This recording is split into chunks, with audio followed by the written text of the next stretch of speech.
So guys, welcome back to another video, and we're back with another basketball reaction, and this one is 8 unbelievable charts that will change the way you see the NBA. I don't know what to expect from this, to be honest. I mean, I guess it's going to be like top scoring charts maybe, and like I'll see there'll be some players that are in there that like you wouldn't expect, or maybe not top scoring, but like things like that, top like most key passes in a season, and just things like that.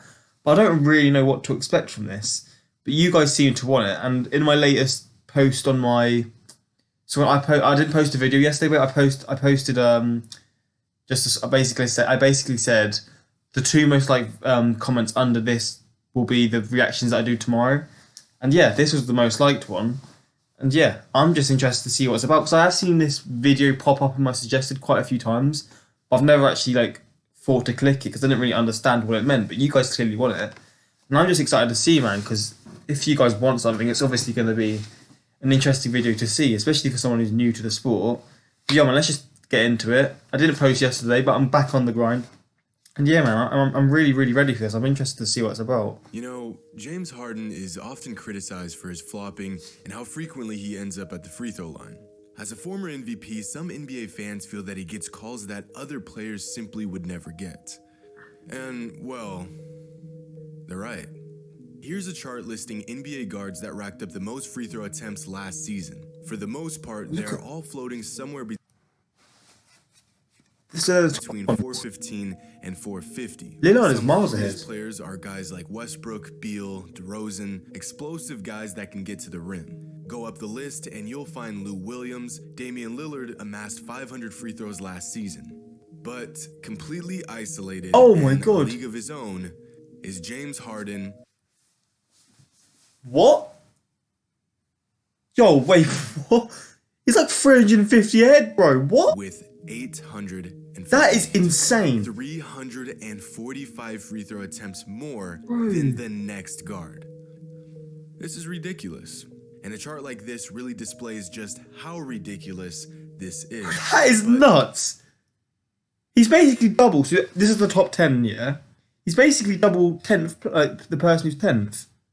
That is insane. Harden and his free throws are not the only crazy phenomenon that looks absurd. Is it because he's known for his step back sort of move? For example, in a previous video I did, that's like what he's known for. I think it's Harden who's known for it. Like, he does a step back and shoots from the three pointer just outside the area. Yo, fair play. That is actually mental. Months ago, I spoke about the importance of Michael Jordan and how valuable his presence was for the Bulls. In 1998, Jordan's last season with the franchise, the Bulls felt that Jordan was so irreplaceable that they were willing to spare no expense to keep him around. Jordan wasn't just the highest paid player in the league. No. Here's a chart displaying the largest salaries of all NBA players in 1998. At the time, there was a good mixture of young players that inked major contracts as they proved to be elite, and older veterans that were in their final years of huge contracts they had earned over years of dominating play. Karl Malone, NBA MVP the previous season, made just $5.1 million. Chris Webber, a rising young star, earned himself $9 million that season. A rising young star was on $9 million. And the thing is, this is before, what's it called? Is it not inflation?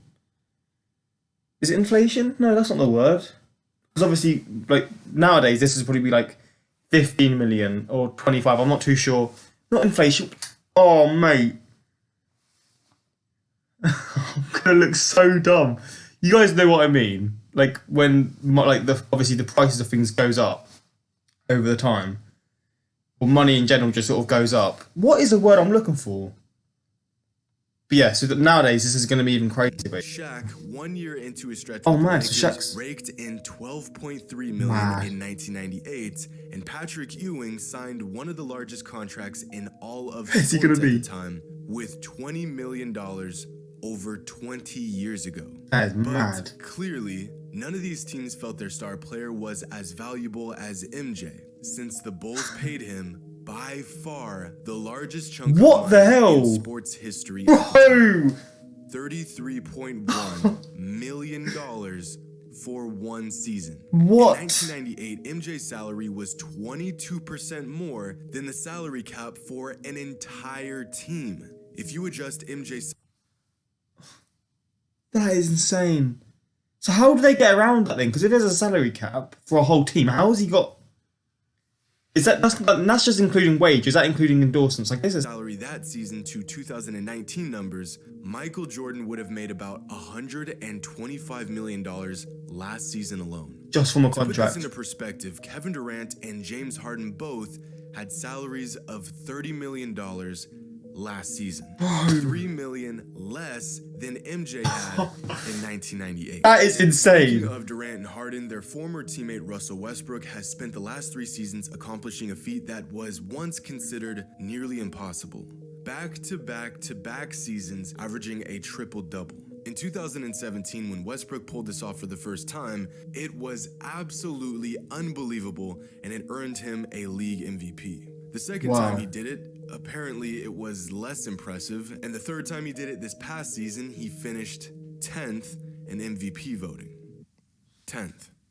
But regardless of how many times Russ gets a triple-double, no matter how immune we become to it, it is still an incredible feat. But to understand just how incredible Russ is, here is a chart showing players in the NBA who have accumulated the most triple-doubles over the last 3 seasons.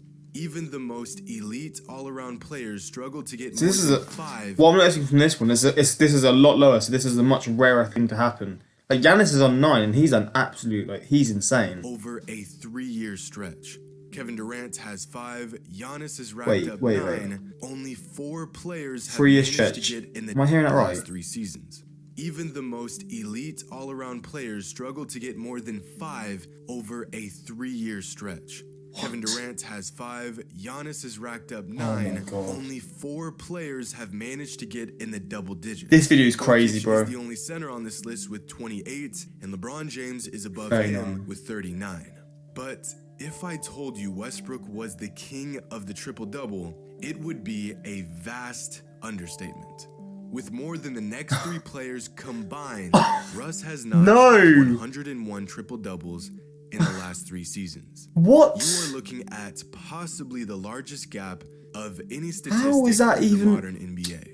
Russ has been putting up numbers so absurd that over the past 3 seasons, if he had a 26, 10, and 10 game, he was having an average game. It's easy to shrug off these numbers now that he does it so regularly, but there's no denying Russ's greatness. He's And an when it comes to all-round player greatness, then. quite possibly the greatest winner in sports history. Wait, double-double, is that shot points and assists? What is double-double term? I want to make sure I'm getting this right. Double term basketball. Is it shots and assists? So it's not just shots or points or assists. Sorry, I said shots. It's steals and block shots as well and rebounds. Okay. Bro, this guy, that's insane. And he's literally, so the top 4, he had more than the top, so he was first. He had more than second, third, and fourth put together. Bro, what? Did something that will never be done again. Throughout the late 50s and 60s, Bill Russell and his Celtics dominated the NBA to the extent that I'm pretty sure the whole league just said, fuck it. I guess we'll just wait until the man retires. This video is But class. Most NBA fans know that Bill Russell won 11 rings in 13 seasons. What most fans may not know is the fashion in which he and his Celtics did it. Because dominance, it only bro. took Russell 165 playoff games to win his 11 rings, which at first glance may not sound all that crazy. But let's put it like this. The greatest players in NBA history are often defined by their ability to win when it matters most. So here's a chart displaying some of those all-time greats and their path to their championships. The further up the chart, the more playoff games they played. The further right, the more championships they won. In other words, low and right is good, high and Okay, I get left that. is still historically good, but in terms of all-time greats, it's kind of bad. Have any guesses on who these players are? I'll give you a second. Near the middle, you have Larry Bird with 3 rings and 160. And I've heard a lot about these guys. Stephen Curry. From the first 3 already that I'm seeing, these guys are going to be. This is like the Hall of Famer sort of level players. He got his 3 rings in historically quick fashion. LeBron has played a lot of playoff games but hasn't won a lot of rings. Tim Duncan has played a lot of playoff games and has won more rings. Robert Horry somehow finessed his way into this realm of NBA legends, so props to him. And as these names pop up, you'll see that for the most part, it has taken most greats a lot of games to win a lot of rings. Now, Michael Jordan is a special case in that he won 6 rings in only 179 playoff games. That means, on average, MJ won a ring every 30 playoff games he played. Oh, wow. And then there's Bill Russell. Oh, Very my days. and very right. And the craziest thing on this list, yeah, he's the only guy, and Robert Horry, other than him, he's the only guy that I've never actually heard of. But when you look at a list like this, that is... With 11 rings in only 165 playoff games, which is actually impossibly low and right. See, unlike in the past, in today's NBA, 16 games is a perfect playoff run to a championship, and most championship-winning teams play about 22 games in the postseason. In other words, a team could have a flawless postseason run, and it would still take 16 games to win a championship. In today's NBA, you would have to make the finals every season for 11 years, have a flawless run, and win a ring every season of that stretch. Oh my God. And it would still take you 176 games to win 11. How dominant were they? I mean, it's showing how dominant they were. That's insane. Bro, that is mental. Like, and the thing is, I've got this sort of weird sort of love for statistics, bro. This video is perfect for my weird sort of interest in that. But like, it just sort of goes to show. And the way this guy's putting it, shout out to this guy, man. He makes insane videos. But this might be one of my favorite videos personally, because it's just sort of all the things that I love about not just sport but my interests. And this is just crazy when it puts it like this. Man, 11 rings. Russell got his 11 in 165. that is a insane. statistic so insane that it is literally impossible to beat. And although it isn't as glorious, this number LeBron has racked up is actually an incredible feat in its own right.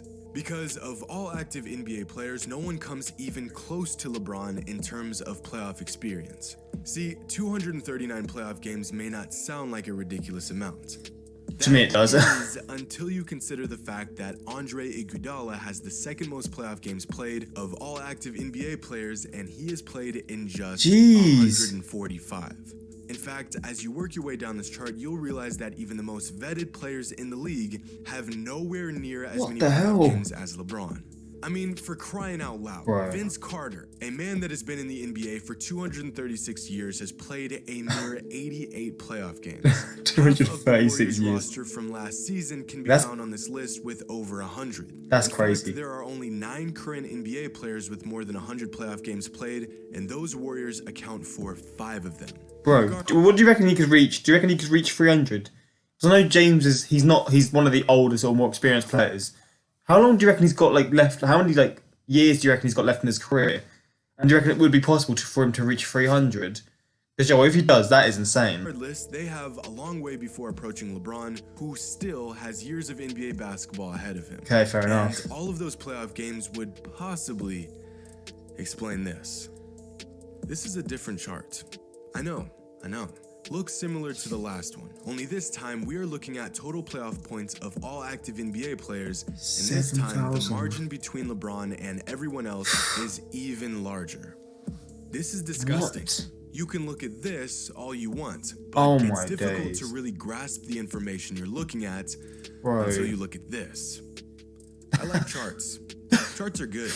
Unfortunately, the majority of the time, these playoff points have not translated to championships. But dominance that has True, actually, that sort of goes to show. I like what he's... Oh, paused it. I'll go back a second. I like what he says there, because it sort of goes to show that he wasn't always in the best teams, but he always performed. I think that's what he's trying to get at, which you can clearly see by the points. And he's obviously going to have more points than these guys because he's played more games, but still, he's still performed in those moments. And I mean, fair play, man. I love these types of championships. But dominance that has translated to rings is the 5-year stretch the Warriors went on between 2015 and 2019 when they took over the league and rewrote history books. To really understand how dominant the Warriors were the past 5 seasons, here is a chart showing the most dominant teams in the NBA since 2015 according to regular season wins and playoff wins. Towards the bottom, you'll find the Blazers and the Thunder floating around 250 wins. Despite the terrible season they had in 2019, the Cavs still managed to put up 280 wins since 2015. And that was through James, that wasn't it? Of course, you have teams that constantly find themselves in deep playoff runs like the Raptors and the Rockets. But even the best teams in the league come nowhere near the success the Warriors had. Because since 2015, the Warriors have put up 399 wins. What the hell? 100 more than the team with the second most. That is the insane, difference man. between the Warriors and the Raptors is 92 wins. The difference between the Raptors and the seventh best Blazers is 55. What? And this makes sense when you consider the fact that the Warriors were 3 games away from winning 5 championships in a row. What the hell? They're 3 games away. Absolutely dominating run we probably won't see again for a very long time.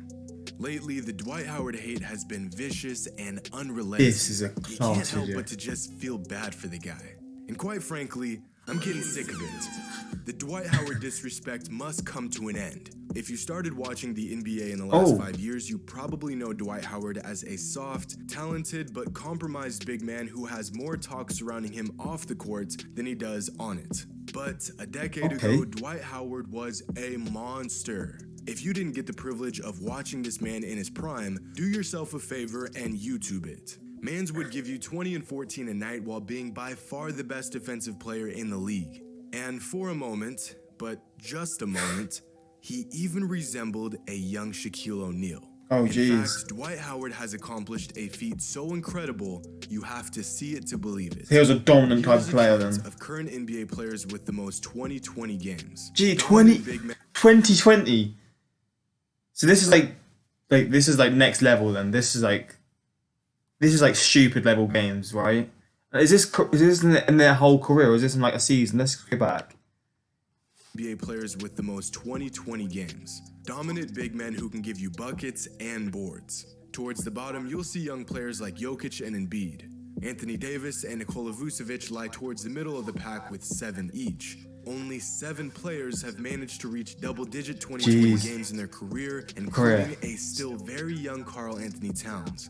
But go up this list and you'll find the always underrated and underappreciated Andre Drummond, who has put up a ridiculous 32 2020 games in his career. That is But nuts. north of all of his peers, Wait, it's going higher? Oh, I didn't even. I thought it was going solidifying higher. his greatness regardless of the narrative that has been made of him, is the great Dwight Howard with 52 2020 games in his career. And he gets That's more than disrespected. DeMarcus Cousins, DeAndre Jordan, Anthony Davis, Clint Capella, Joel Embiid, Oh, LaMarcus man. Aldridge, and Nikola Jokic combined. +4. +4. And Dwight Howard has managed to do this in 15 seasons, while all of those elite bigs I mentioned have played a combined 52 seasons Oh, with mate. less 2020 games than Howard on his own. Contrary to what people want you to believe about Howard's career in the NBA, for the majority of it, he has been incredibly good. Fair play. And there you That go. is disgusting. I know that these types of charts have been the highlight in some of my previous videos, so I thought making a project specifically on these outrageous visuals would be entertaining and educational. So I hope you all enjoyed. I know I really enjoyed making this video. This stuff right here, statistics, visuals, things like that, that's where I really get excited. So let me know what y'all think, and let me know down in the comments below which chart was the most interesting and which one blew you away the most. Be sure to subscribe to join High Roller Nation, and as always, until next time. I need to see more of this sort of stuff, bro. I'm not even kidding. This sort of stuff is just like especially for me with soccer. There's this certain game. Like, you guys probably will know of the game FIFA. I hate that game. There's this more in-depth game where it's just basically about stats. But it's like you just play, and I'm just so interested in the stats sort of stuff, like goals scored, assists, tackles. And then when I look at videos like this, it just sort of boosts my interest. And shout out to Jimmy Highroller, man. His videos are always insane, but this might just be the greatest video of him I've ever seen, and one of the best videos I've seen, not just of basketball, not just of American sports, but just on YouTube, man. I love this sort of stuff. And the fact you guys suggested this to me, and the fact I haven't actually decided to click on this video before, sorry, I just spat, to click on this video before, just blows my mind, because I've seen it so much, and I've never thought to, watch it, but now I have. Yo, that is insane. And I just love how it's it's of not necessarily of underrated players, but in certain parts of the video, like especially the last guy, he is a guy who's as I'm not too sure about. I've never actually really heard of him, but who apparently is like a meme, etc., and gets disrespected. But then you see something like that, and it just sort of maybe it changes your mind and all that. But bro, stuff like this is really interesting, and I just love seeing videos like this because it just sort of shows you other details of the sport, and it's not always the craziest sort of not stat, but like a stat that people would look at, like points scored.